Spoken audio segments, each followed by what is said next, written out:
Now it came about after this that Absalom provided for himself a chariot and horses and 50 men as runners before him. Absalom used to rise early and stand beside the way to the gate, and when any man had a suit to come to the king for judgment, Absalom would call to him and say, "From which city are you?" And he would say, "Your servant is from one of the tribes of Israel." Then Absalom would say to him, "See, your claims are good and right, but no man listens to you on the part of the king." Moreover, Absalom would say, that one would appoint me judge in the land. Then every man who has any suit or cause could come to me, and I would give him justice. And when a man came near to prostrate himself before him, he would put out his hand and take hold of him and kiss him. In this manner Absalom dealt with all Israel who came to the king for judgment. So Absalom stole away the hearts of the men of Israel.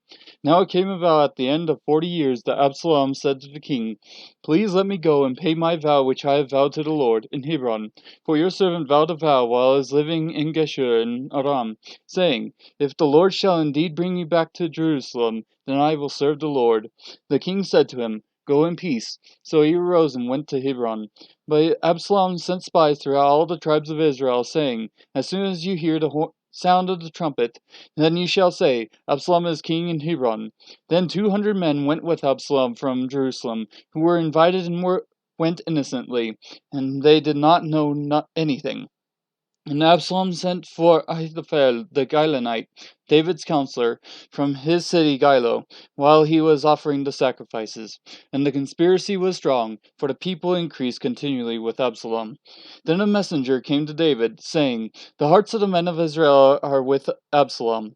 David said to all his servants who were with him at Jerusalem, "Arise and let us flee, for otherwise none of us will escape from Absalom. Go in haste, or he will overtake us quickly and bring down calamity on us and strike the city with the edge of the sword." Then the king's servants said to the king, "Behold, your servants are ready to do whatever my lord the king chooses."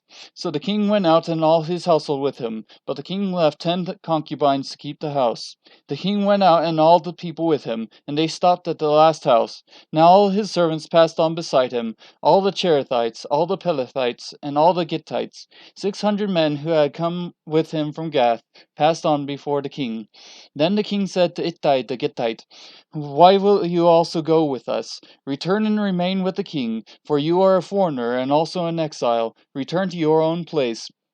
You came only yesterday, and shall I today make you wander with us, while I go where I will? Return and take back your brothers. Mercy and truth be with you." But Ittai answered the king and said, "As the Lord lives, and as my lord the king lives, surely wherever my lord the king may be, whether for death or for life, there also your servant will be." Therefore David said to Ittai, "Go and pass over." So Ittai the Gittite passed over with all his men and all the little ones who were with him. While all the country was weeping with a loud voice, all the people passed over.